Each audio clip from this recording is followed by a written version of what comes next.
Recording start हो गया। Okay everyone,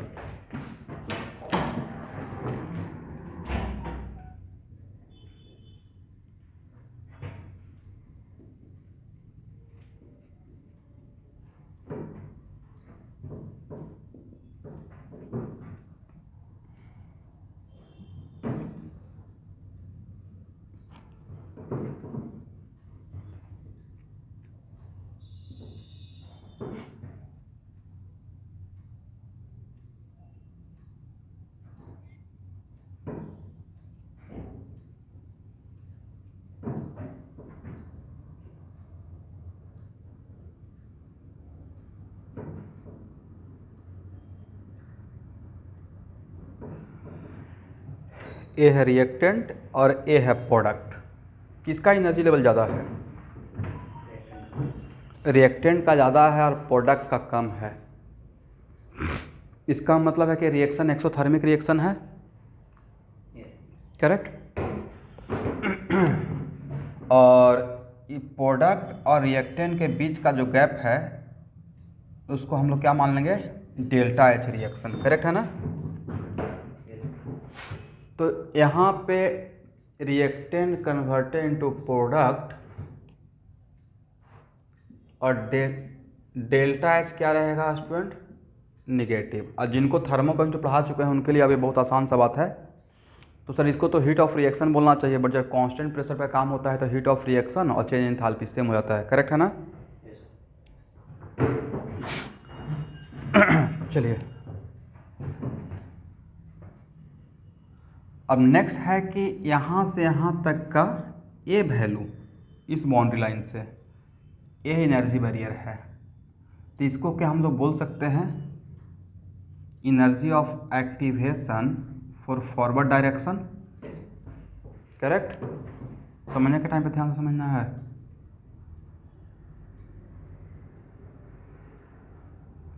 और क्या इसे बोल सकते हैं energy of activation for backward direction? तो ये गैप और इसके बीच का गैप डिफरेंट होगा या सेम होगा? सेम रहेगा ना। डिफरेंट कैसे रहेगा? देखो तो रिएक्टेंट और प्रोडक्ट के बीच का ये वाला गैप और इस लाइन के बीच का गैप डिफरेंट रहेगा या सेम रहेगा?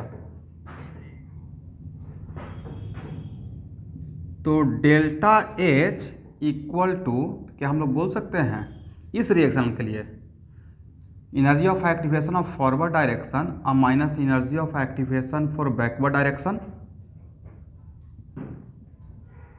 करेक्ट है ना। अब मेरे डायग्राम में ये मैंने जो डायग्राम बनाया है वो किसका बनाया है? एंडोथर्मिक रिएक्शन का या एक्सोथर्मिक रिएक्शन का? एक्सोथर्मिक रिएक्शन का।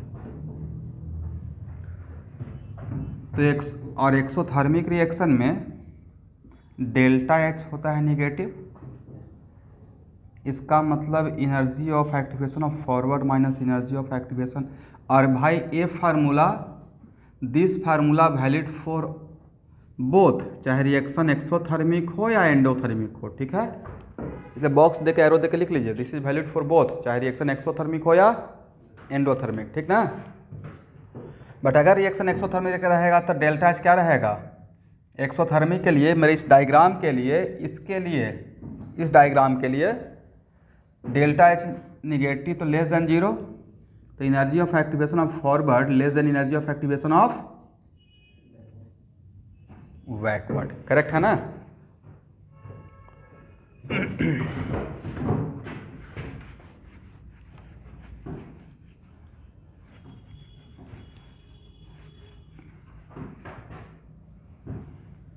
चलिए अब अगर एंडोथर्मिक का अगर डायग्राम ड्रॉ करना रहता है एवरीवन,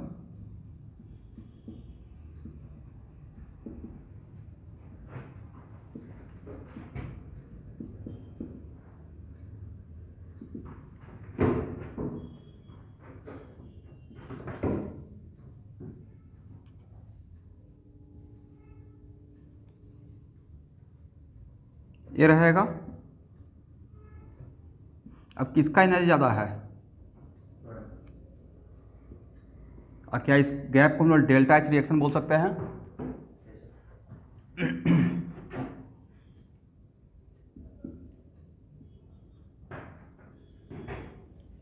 इसको क्या बोलिएगा?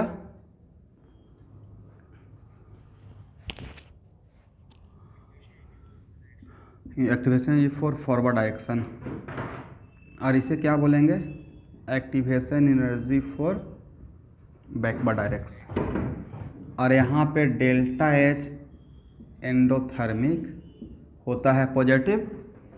इसका मतलब है कि energy of activation of forward minus energy of activation of backward greater than zero. तो इस केस में फॉरवर्ड का एक्टिवेशन एनर्जी बैकवर्ड से ज़्यादा रहेगा जी, राइट? ऐसा ऑब्जेक्टिव आ सकता है, ठीक है मेडिकल के बच्चे देख लीजिए। यहाँ तक समझ में कोई प्रॉब्लम?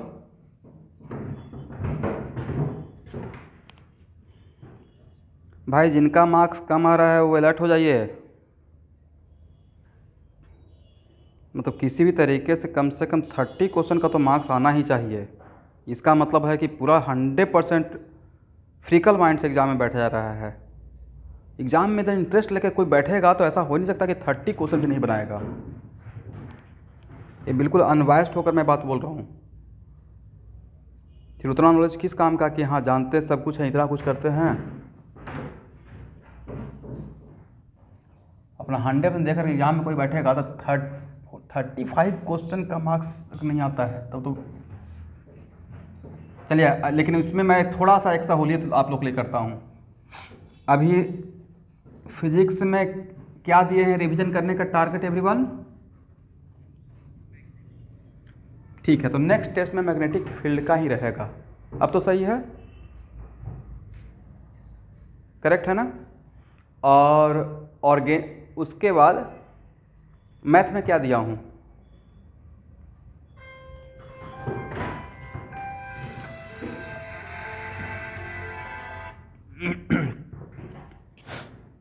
मैथ में कुछ तो दिए होंगे रिवीजन करने के लिए। भाई इतना भी 12th क्लास के बच्चे कुछ नहीं था मैथ का revision? Sequence in series and quadratic, okay.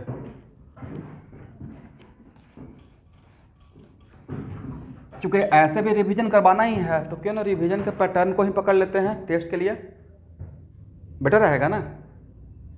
Revision करके आप कितना इफेक्टिवली आप स्कोर करते हैं, मार्क्स लाते हैं, उसमें दोनों काम हो जाएगा।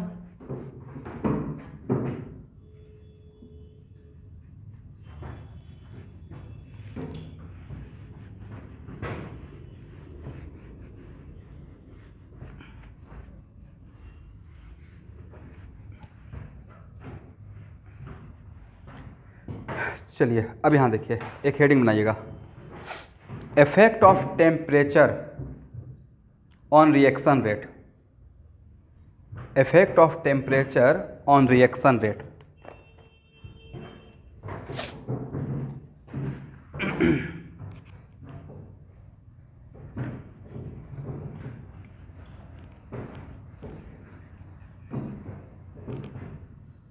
मैं लिख दे रहा हूँ, इसमें पहला केस हम लोग पढ़ने जा रहे हैं, इफेक्ट ऑफ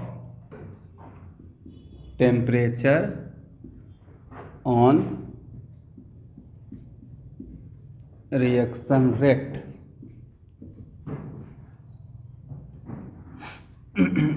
अब यहां देखिए, R इक्वल टू क्या था? किस रेट लॉ एक्सप्रेशन तो ये था एवरीवन। मान लेते हैं कि पावर x अब b के पावर y, ये मेरा कोई रिएक्शन है, a plus B converted into product.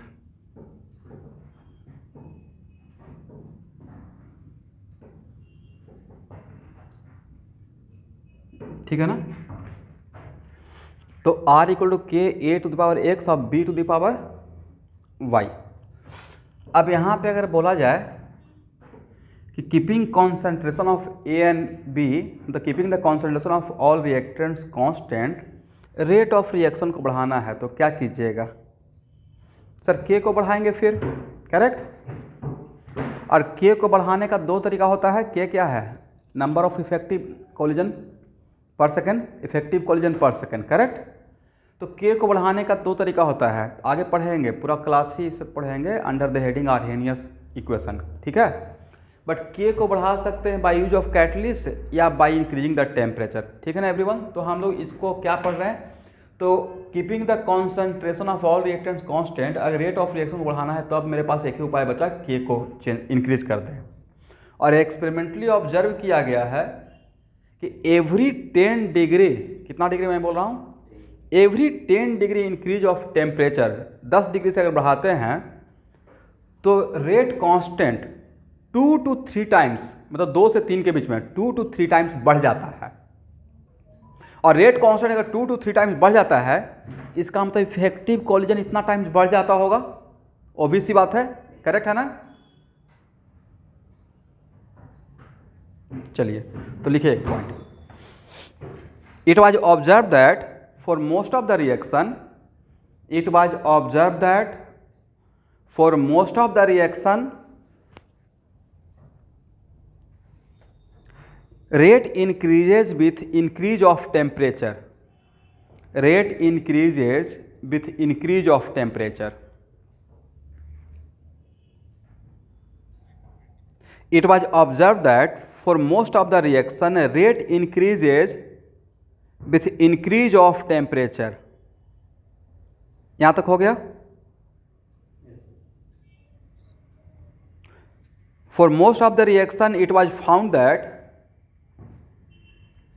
for most of the reaction it was found that the rate of reaction increases 2 to 3 times, rate of reaction increases 2 to 3 times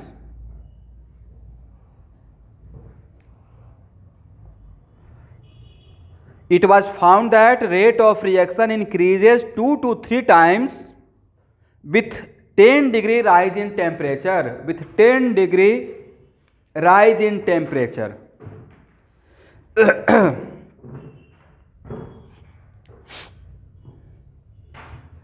This increase in rate was defined as, this increase in rate was defined as temperature coefficient.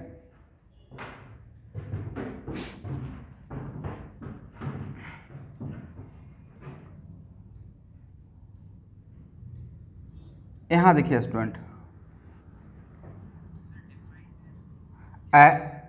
As temperature coefficient, defined as temperature coefficient.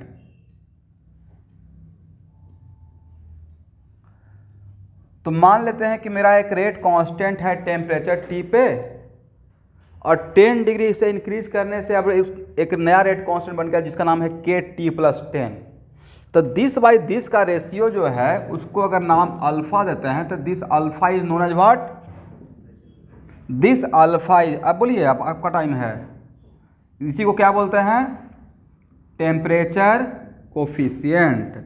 इसका value कहाँ से कहाँ तक से experimentally देखा गया है, 3 to 2 के बीच में, ठीक है। इसका मतलब है कि every 10 degree rise in temperature, correct. अब यहां देखेंगे,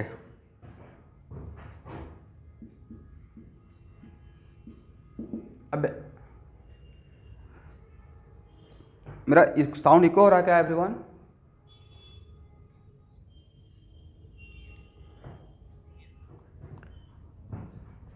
चलिए यहां देखिए, तो मान लेते हैं कि सपोज कीजिए कि K1 है एट टेम्परेचर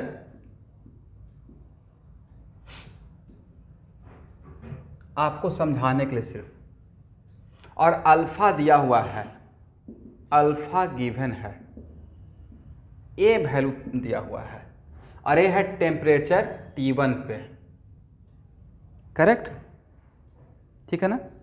और मैं आपसे पूछ रहा हूं K1 दिया हुआ है, T1 पे अल्फा भी दिया हुआ है, किसी रिएक्शन का alpha for given reaction alpha constant हो जाता है, ठीक है। और कहाँ से कहाँ के बच्चों लाइक कर सकता है, 2.3 भी हो सकता है, 2.5 भी हो सकता है, 3 भी हो सकता है। अब मुझे चाहिए T+50 पे, T1+50 पे, कहाँ पे, T1+, तो आप मैंने कितना डिग्री से इंक्रीज कर दिया एवरीवन, 50 डिग्री से इंक्रीज कर दिया। तो कितना होगा वैल्यू, तो निकालने के लिए क्या करेंगे, अगर इसको सॉल्व करना स्टार्ट करेंगे, इसी को फार्मूला बना लेंगे, ठीक है। तो सबसे पहले तो एक करेंगे, साहिल सनी ध्यान से देखिएगा, क्या इसको अल्फा लिख सकते हैं,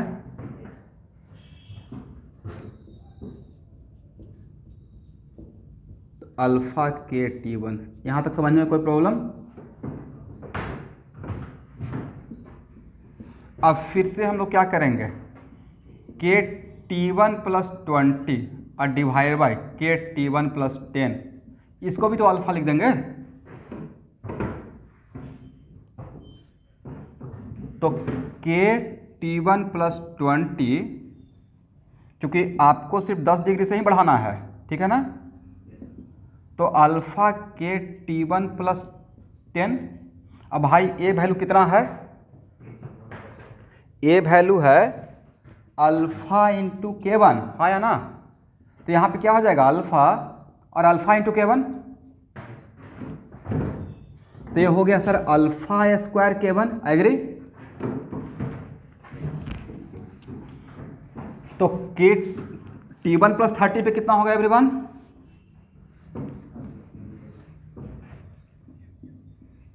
T1+30 पे करने के लिए आप ये कीजिएगा ना, T1+20 अगेन अल्फा, तो के T1+30 इक्वल टू क्या हो जाएगा, क्या अल्फा की इंटू K1 लिख सकते हैं।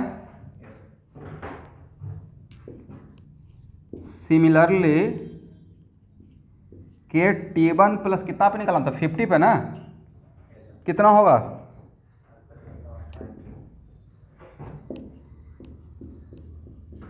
यस।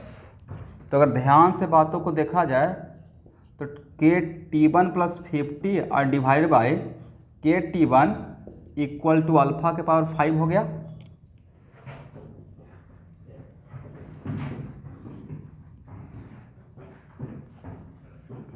बट यहाँ से यहाँ का जो रेशियो है उसमें 10 डिग्री है या 50 डिग्री का डिफरेंस है। तो क्या प्रॉब्लम सॉल्विंग पर्पस के लिए यहाँ से एक फार्मूला बनाया जा सकता है, T2 जनरलाइज कर लें एवरीवन। तो आप अगर सही से देखे होंगे तो फार्मूला बनाया जा सकता है अल्फा T2 - T1 और डिवाइड बाई 10, क्या ऐसा फार्मूला बना सकते हैं।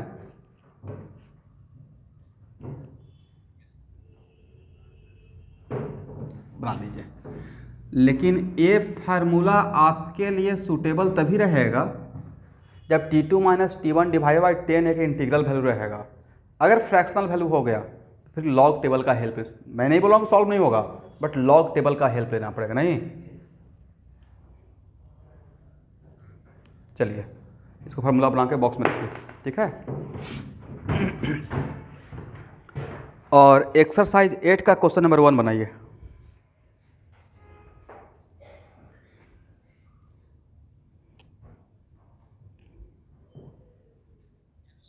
हाँ,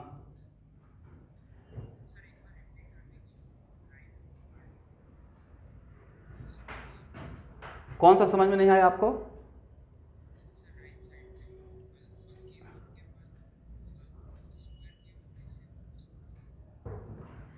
अच्छा ये कैसे हुआ,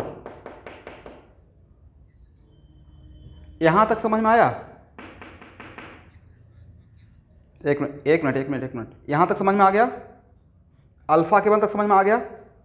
अब यहां देखिए, दिस बाय दिस हम लोग पहले T1 से T1+10 तक गए, तो this by this equal alpha.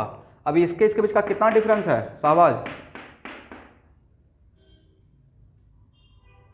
जो भी डाउट पूछ रहे हैं यहाँ इस 10 डिग्री का है ना, तो क्या इस रेशियो को भी अल्फा बोला जाए। अल्फा चेंज नहीं होगा, अल्फा हर 10 डिग्री के लिए वो किसी गिवन रिएक्शन के लिए अल्फा फिक्स रहेगा, ठीक है। के चेंज होगा, तो के T1+20 के लिए लिख सकते हैं अल्फा इंटू के T1+10 और के T1 + 10 कितना था देखिए तो यहाँ पे, तो वहां पुट कर देंगे। अब समझ में आ गया?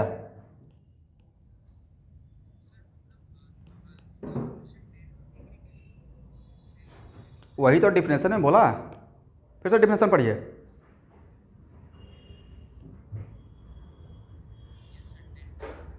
यस, तो डिफिनेशन का पार्ट ही था, वो डिफाइन कर रहा था मैं। Every 10 degree rise in temperature के लिए जितना टाइम से रेट कौन से बढ़ेगा उसको टेम्परेचर कोफिशिएंट डिफाइन किया गया है, करेक्ट है ना? इसलिए 10 डिग्री का गैप लेना पड़ा। समझ में आ गया? अब यहाँ तक तो यहाँ से भी सिमिलरली समझ में आ गया होगा, तो इसको जनरलाइज कर लीजिए। और जिनको समझ में आ गया वो एक्सरसाइज 8 का क्वेश्चन नंबर 1 बनाइए।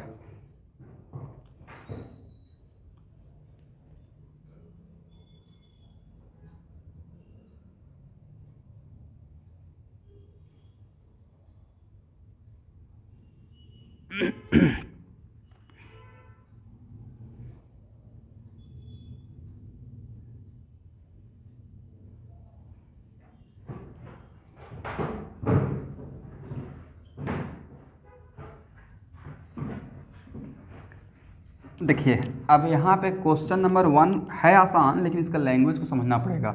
क्वेश्चन नंबर 1 में क्या बोला गया है कि जब हम लोग टेम्परेचर को 30 डिग्री से इंक्रीज किए हैं तो रेट ऑफ रिएक्शन क्या बोला, एक मिनट, क्या बोला गया है?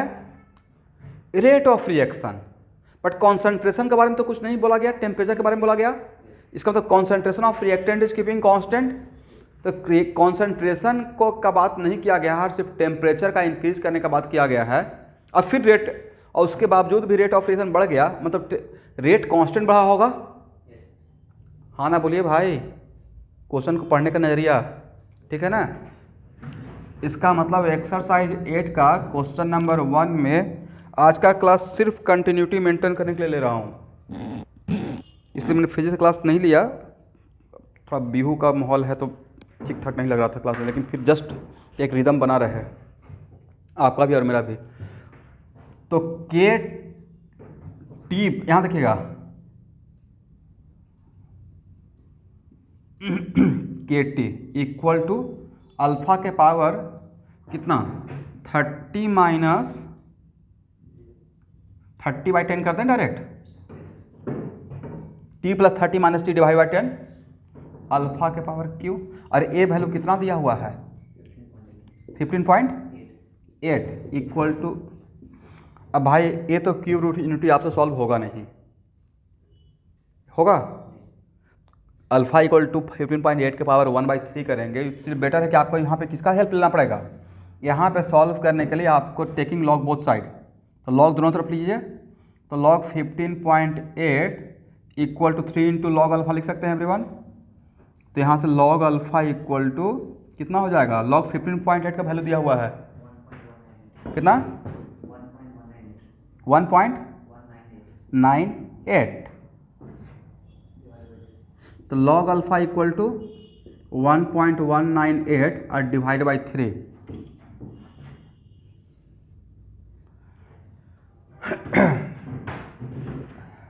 अरुणाचल के 2 स्टूडेंट ज्वाइन किए हुए हैं,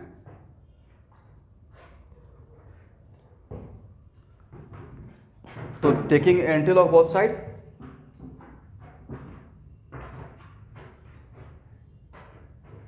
तो यहाँ पे यहाँ देखिए, तो एंटी लॉग लीजिएगा तो क्या हो जाएगा, अल्फा इक्वल टू, इसका एंटी लॉग का वैल्यू भी तो दिया हुआ होगा कितना 2 पॉइंट, यही तो आंसर हो जाएगा। अच्छा देखिए स्टूडेंट, अब यहाँ पे एक और चीज़, ये जो क्लास असाइनमेंट बनाया हुआ है तो मोटा मोटी 2011-12 से मैं इसको कैरी ऑन कर रहा हूँ, ठीक है। 2016 में डिट्टो नीट का एक ईटानगर के 2 स्टूडेंट वो मुझसे पूछने आए थे, 2016 का नीट का एक क्वेश्चन था। ऐसा क्वेश्चन आप लोग बनवाए थे T1 पे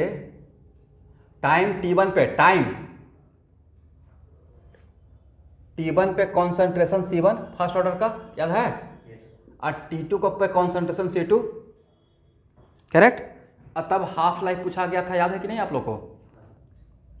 T1 पे कॉन्सेंट्रेशन C1 या T1 पे कॉन्सेंट्रेशन छोड़ दीजिए, रेट ऑफ रिएक्शन T1 पे रेट ऑफ रिएक्शन R1 और T2 पे रेट ऑफ रिएक्शन R2 और तब हाफ लाइफ पूछा गया था और फर्स्ट ऑर्डर का। तो इस टाइप का क्वेश्चन तो हम लोग सॉल्व किए हैं। यही डिट्टो क्वेश्चन 2016 के नीट में जो मुझे याद आ गया, वो स्टूडेंट पूछने आए थे। तो इसका मतलब क्लास असाइनमेंट का हर एक कॉन्सेप्ट को दिमाग में रखा जाए तो मोटा मोटी आपसे क्वेश्चन बन जाएगा। ठीक है,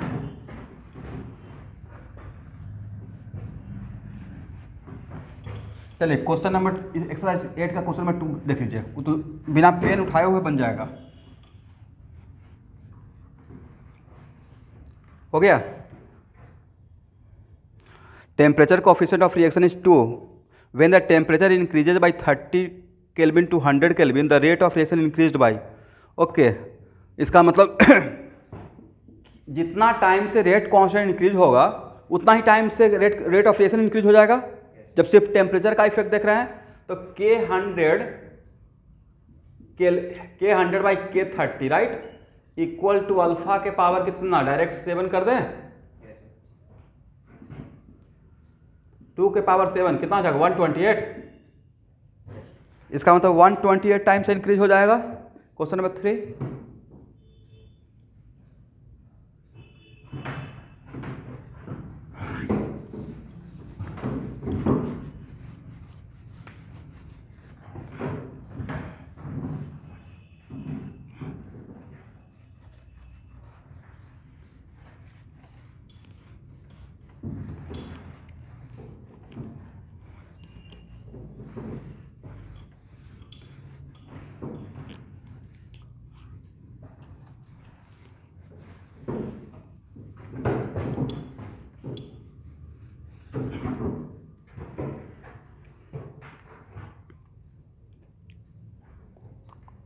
बनाइए।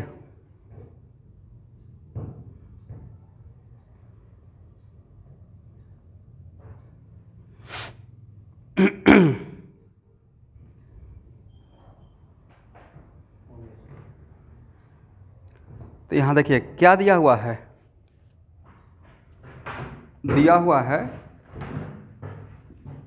ln KT equal to what, ln K0। यहाँ पे जो नॉट है स्टैंड फॉर 0 डिग्री, ठीक है, T ln 3/10। ओके एवरीवन, तो क्या T/10 ln 3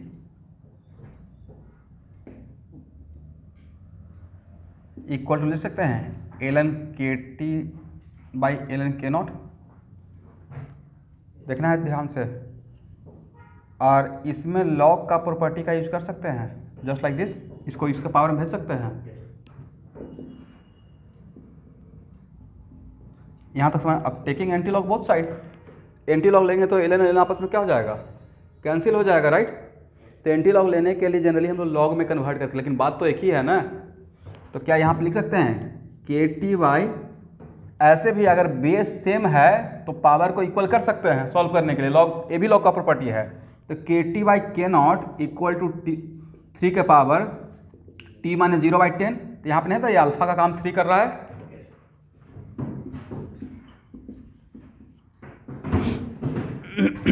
यहाँ तक समझ में आ गया एवरीवन?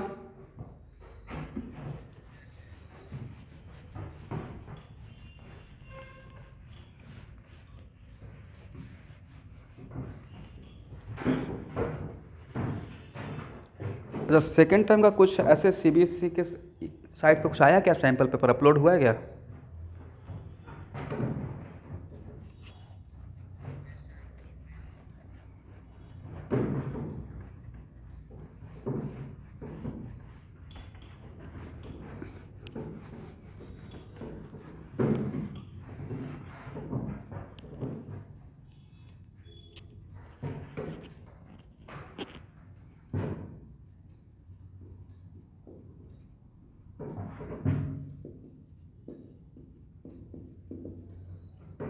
Arrhenius equation. लिखिए,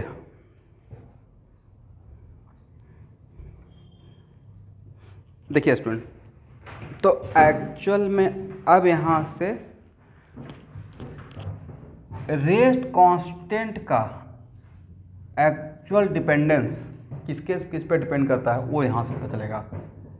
ये है आर्हेनियस का equation, k equal to a e to the power minus A by R T. इस इक्वेशन को ध्यान से देख लीजिएगा, ठीक है।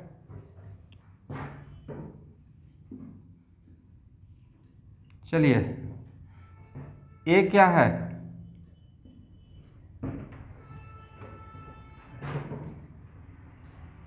बोलिए तो ये क्या है? पहला तो आर्हेनियस कांस्टेंट, ठीक है। सेकंड,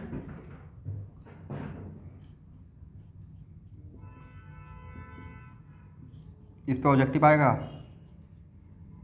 कोलिजन फ्रीक्वेंसी, ठीक है। थर्ड हर जगह लिखा रहता है, यहाँ देखिए ये क्या है? Exponential function. तो क्या इसको बोल सकते हैं प्री एक्सपोनेंशियल फैक्टर? ये बड़ा इंटरेस्टिंग है, इसको क्या बोल सकते हैं? प्री एक्सपोनेंशियल फैक्टर, सही है ना एवरीवन? चलिए, यहां तक समझ में आ गया। अब नेक्स्ट क्वेश्चन, अब सही बात पे आ जाते हैं। क्या लिखे हैं? सबसे मेन बात इसको पकड़ के रखना है, कोलिजन फ्रीक्वेंसी। इसका मतलब है कि आर्हेनियस कांस्टेंट जो ये है वो actually total number of collision पर सेकेंड है। क्या है? मोटा मोटी दिमाग में रखना है, टोटल नंबर ऑफ कोलिजन पर सेकेंड, करेक्ट, ठीक है ना। और के क्या है? कोलिजन के टर्म में क्या है? Total number of effective collision पर सेकेंड। ये क्या है? टोटल नंबर ऑफ कोलिजन पर सेकेंड, जिसमें इफेक्टिव भी है और इनइफेक्टिव भी है। और के क्या रिप्रेजेंट करता है? Total number of effective collision पर सेकेंड। एग्री ना? तो नेक्स्ट क्वेश्चन अब यहां पे मैं लिखवाऊंगा, पहले समझ लेना है। इज इट कंपल्सरी कि Arrhenius constant is constant for all reaction? Arrhenius constant is not constant for all reaction. It is constant for a given reaction. हो सकता है कोई एक रिएक्शन हो रहा हो A से B, उसमें पर सेकेंड टोटल कोलिजन पर सेकेंड 200 कोलिजन पर सेकेंड है, मान लेते हैं समझाने के लिए। और C से D, उसमें हो सकता है कि 300 कोलिजन पर सेकेंड हो रहा हो।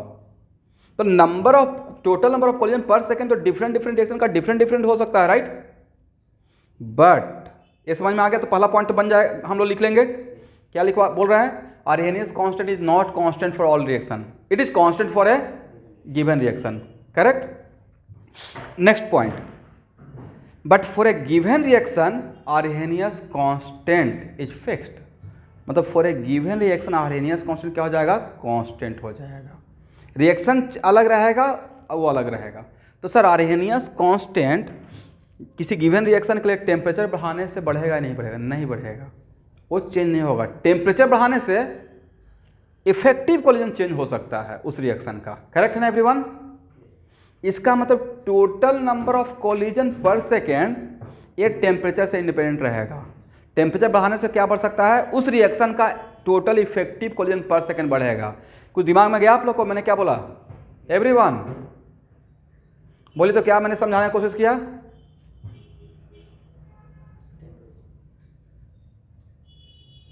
यस, टेम्परेचर बढ़ाने से इफेक्टिव कोलिजन बढ़ेगा, लेकिन किसी गिवन रिएक्शन का टोटल कोलिजन पर सेकेंड वो फिक्स हो जाता है, करेक्ट। तो पहला पॉइंट लिखिए, आर्हेनियस कांस्ट, हाँ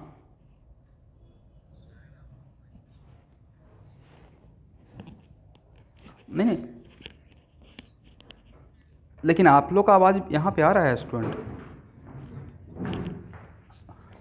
ओह, अरे ये ऐसे स्लाइड कर जाता है। ओके ओके, ठीक है, अभी सही है। ओके,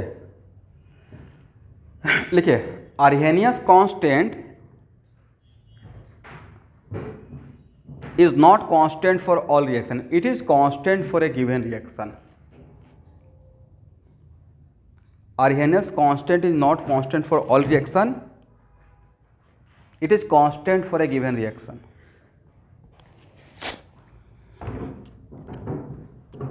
एक और पॉइंट लिखिए, for a given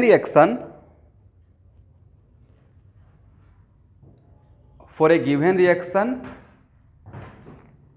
Arrhenius constant is fixed.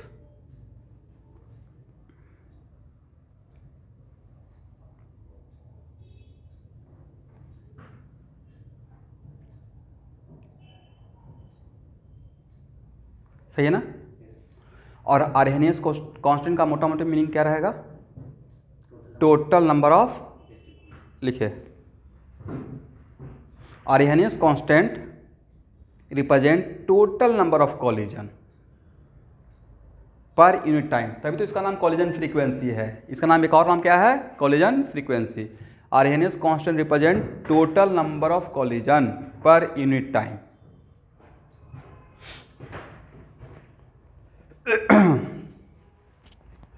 अब यहाँ देखिए, यहाँ तक सबको समझ में आ गया एवरीवन? इस पे क्वेश्चन भाई आने का चांस बोर्ड में बहुत रहेगा, ये बहुत बार क्वेश्चन आया हुआ है, ठीक है ना?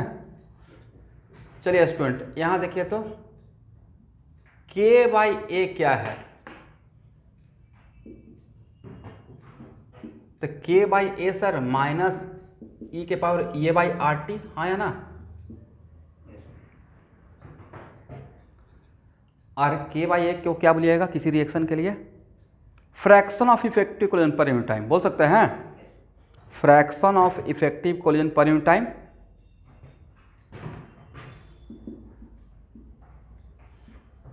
एक मिनट, इसको क्या पढ़ेंगे एवरीवन? फ्रैक्शन ऑफ, इस सारी बातों पे कभी ना कभी क्वेश्चन पूछा गया है और असाइनमेंट में आपको मिलेगा। Fraction of effective collision.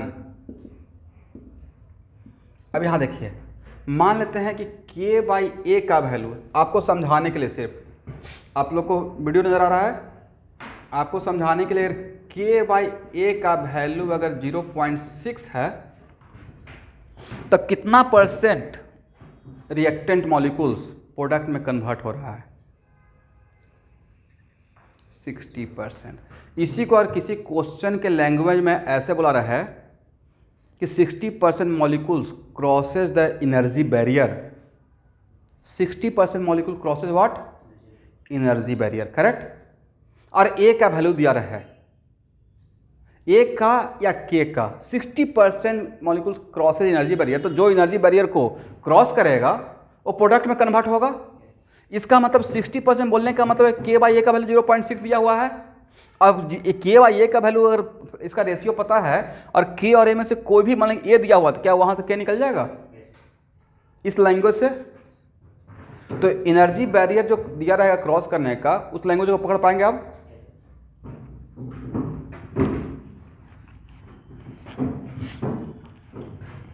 चलिए इसको हटाया जाए।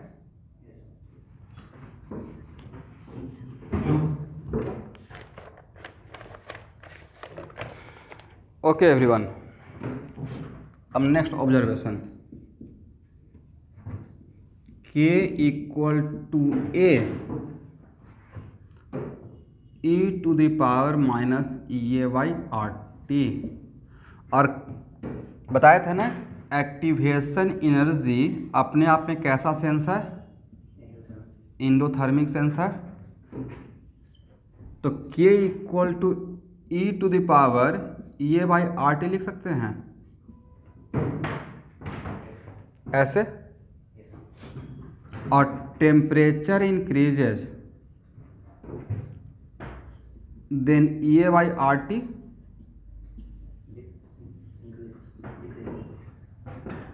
Decreases, then E to the power A by R T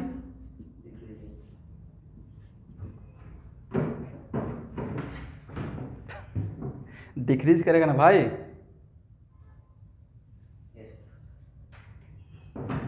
तो व्हाट अबाउट के?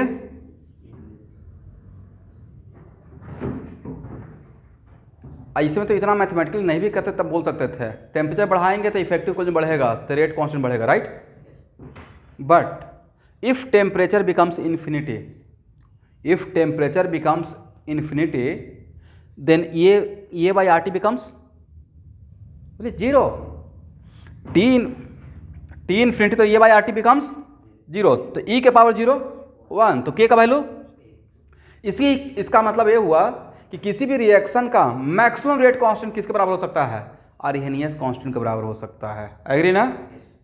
But the maximum value of rate constant के मैक्स का वैल्यू ऑलवेज किसके बराबर रहेगा, ए के बराबर रहेगा, जहां पे ए क्या था, total number of collision per unit time, जो कि किसी रिएक्शन के लिए फिक्स वैल्यू होता है, राइट।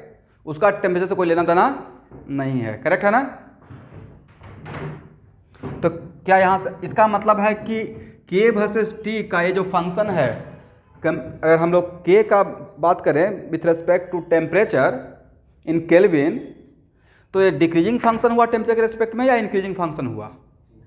इतना तो पक्का है कि सर इंक्रीजिंग फंक्शन है। इंक्रीजिंग फंक्शन 3 ही टाइप का होता है भाई, हाँ या ना। तो कैसा इंक्रीजिंग फंक्शन होता है,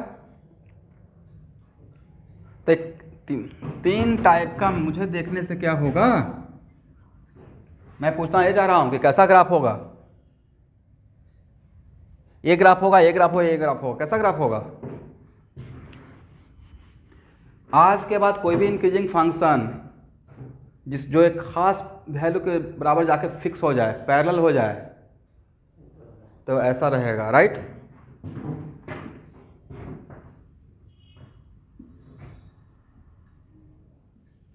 क्या ये बोल सकते हैं।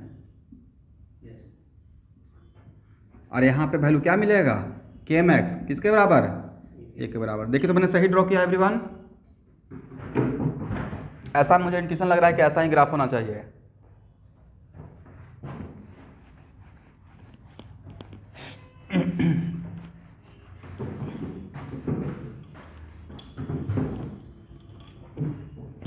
हो गया ना। इस ग्राफ पे क्वेश्चन आएगा, ध्यान से देख लीजिए इस ग्राफ पे।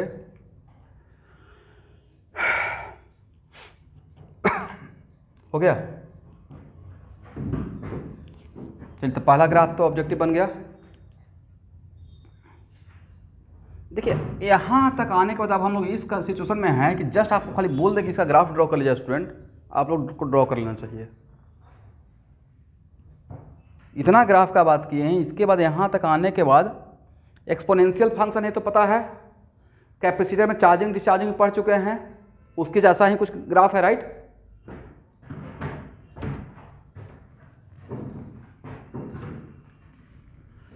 चलिए अब फिर से नेक्स्ट,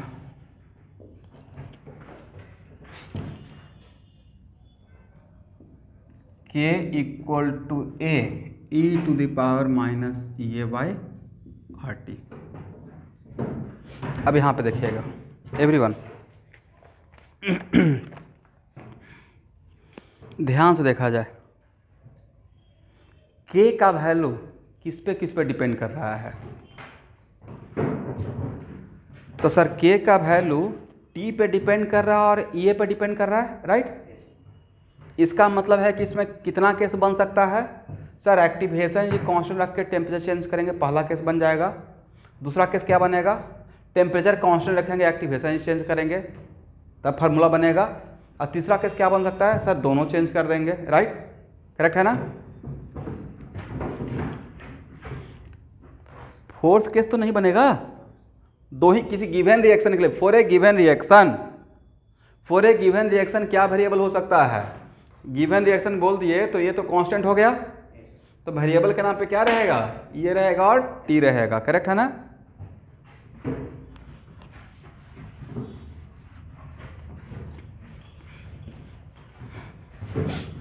लिखिए फॉर ए गिवन रिएक्शन, इसमें केस फर्स्ट,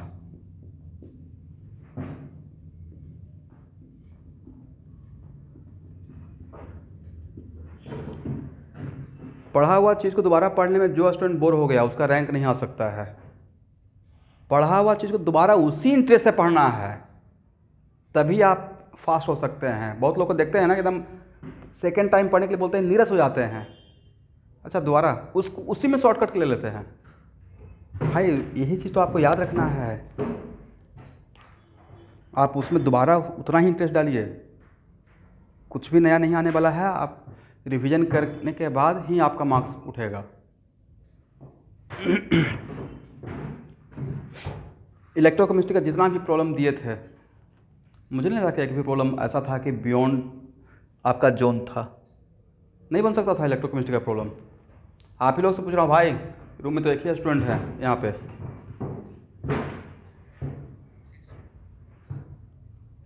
कंडक्टेंस का तो प्रॉब्लम दिया नहीं था क्या? बहुत सारा प्रॉब्लम बहुत टफ था।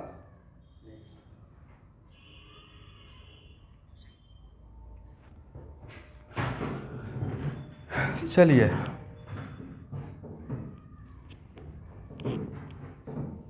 तो हम लोग अभी क्या कर रहे हैं, ये कांस्टेंट कर दिए, अब बात कर रहे हैं, करेक्ट? किसको वेरी कर रहे हैं? T variable. इस पे ग्राफ देख लेना ध्यान से, ठीक है? तो भाई पहला तो ये हो गया। तो इसमें ये कांस्टेंट, यहाँ देखिएगा, ये कांस्टेंट रहते हुए के वर्सेस टी का ग्राफ तो अभी देख लिए थे, हाँ या ना? दिस वन, एक ग्राफ तो ये बन गया जो कि अभी जस्ट मैंने ड्रॉ किया था, और यहाँ पे वैल्यू कितना रहेगा? ए के बराबर रहेगा। और इस केस के लिए taking log both side base e, तो क्या लिख सकते हैं? L N K equal to क्या हो जाएगा?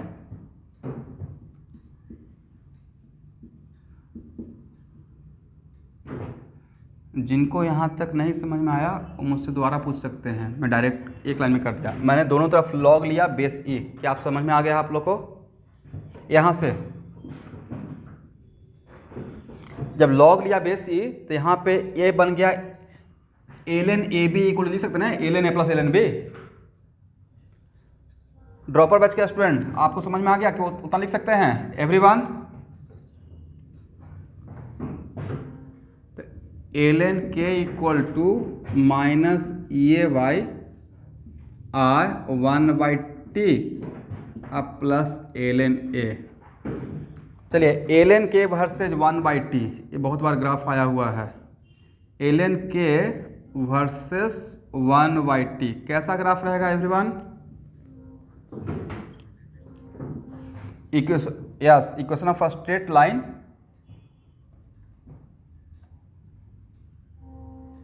लेकिन 1/t जहाँ पर जीरो होगा वहाँ पे L N K equal to what? L N A. अरे आपको पता है कि 1/t जहाँ पर जीरो होगा मतलब टी इन्फिनिटी होना भी चाहिए, जहाँ पर टी इन्फिनिटी वहाँ पे के इक्वल टू ए, के इक्वल टू, यहाँ से ऊपर जाए या नीचे आए? अरे tan थीटा इक्वल टू क्या हो जाएगा? m equal to what? Minus A by R, ठीक है ना?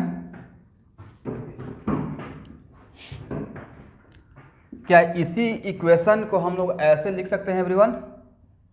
लॉग के equal to minus A by 2 बहुत इंपॉर्टेंट इक्वेशन है जो मैं लिख रहा हूँ, 2.03 1/t अब प्लस लॉग ए, सबको लॉग में कन्वर्ट कर दिए। यहाँ पे किए क्या होंगे? इसमें लॉग में कन्वर्ट कर लेंगे, 2.33 से मल्टीप्लाई किए होंगे, यहाँ पे 2.303 से मल्टीप्लाई किए होंगे, फिर 2.303 से दोनों तरफ डिवाइड कर दिए होंगे। तो इसके नीचे बाकी तो कट गया होगा, इसके नीचे आ गया होगा। इसका ग्राफ भी क्या डिफरेंट रहेगा या ऑलमोस्ट मोटामोटी सेम रहेगा?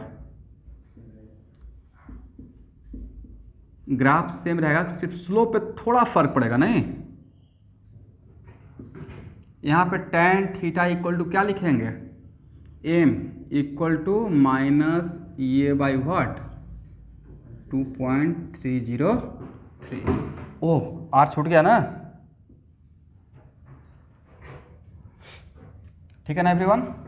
अब देखिए सो मेनी टाइम्स लॉग के या एल एन के वर्सेज 1/t का ग्राफ दिया हुआ रहेगा, तो ये एंगल दिया रहेगा और ये पूछा जाएगा, एंगल दिया रहेगा और ये पूछा जाएगा, निकल जाएगा। बट उस टाइम पे निगेटिव के साथ लिखिएगा, अदरवाइज एक्टिवेशन जी आ जाएगा पॉजिटिव, सर निगेटिव, जो कि पॉसिबल नहीं है। और एक्टिवेशन जी का वैल्यू किस में आएगा? सर जिसमें आर का वैल्यू लेंगे उसी में आएगा। आर का वैल्यू जूल में ले जाएगा तो एक्टिवेशन जूल में रहेगा, आर का वैल्यू अगर कैलोरी में लेंगे तो एक्टिवेशन किस में रहेगा, कैलोरी में रहेगा। ग्राफ यहाँ तक समझ में आ गया।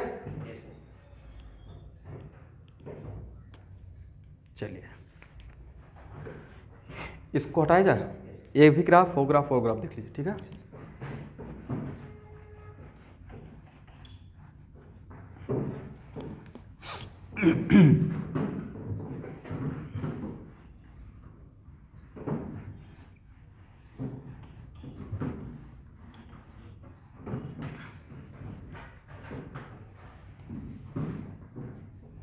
हो गया ना। अब यहाँ देखिए log k इक्वल टू क्या था, -a/2.303 r 1/t plus log a। और जो केस हम लोग डील कर रहे हैं उसमें क्या है, एक्टिवेशन जी कांस्टेंट है। मान लेते हैं k1 पे मेरा t1 पे रेट कांस्टेंट k1 है और t2 पे रेट कांस्टेंट k2 है। तो क्या ऐसे लिख सकते हैं, log k1 equal to -a/2.303 r 1/t1 plus log a। But temperature change करने से किसी गिवन रिएक्शन का ए को चेंज करेंगे नहीं करना है, ठीक है। और सिमिलरली log k2 इक्वल लिखेंगे -a/2.303 r 1/t2 अब प्लस log a। यहाँ तक सही है एवरीवन। इक्वेशन सेकेंड में इक्वेशन फर्स्ट को माइनस कीजिए, ए टर्म तो कैंसिल हो जाएगा। माइनस करने के बाद फार्मूला ये बनेगा, ये बहुत इंपॉर्टेंट फार्मूला है भाई बोर्ड के लिए। log k2/k1 equal to a/2.303 r 1/t1 minus 1/t2। देखिए तो सही है, इसको बॉक्स में कर लीजिए।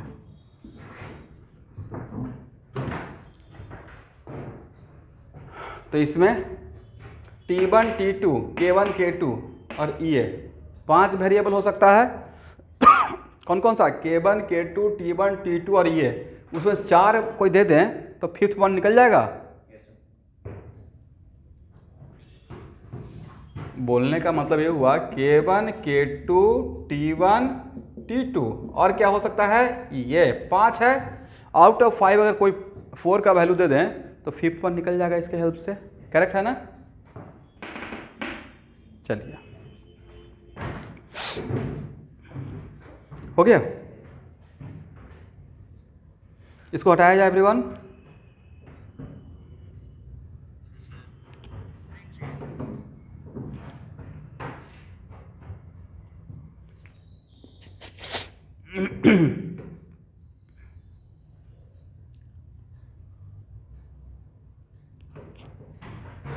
हो गया ना।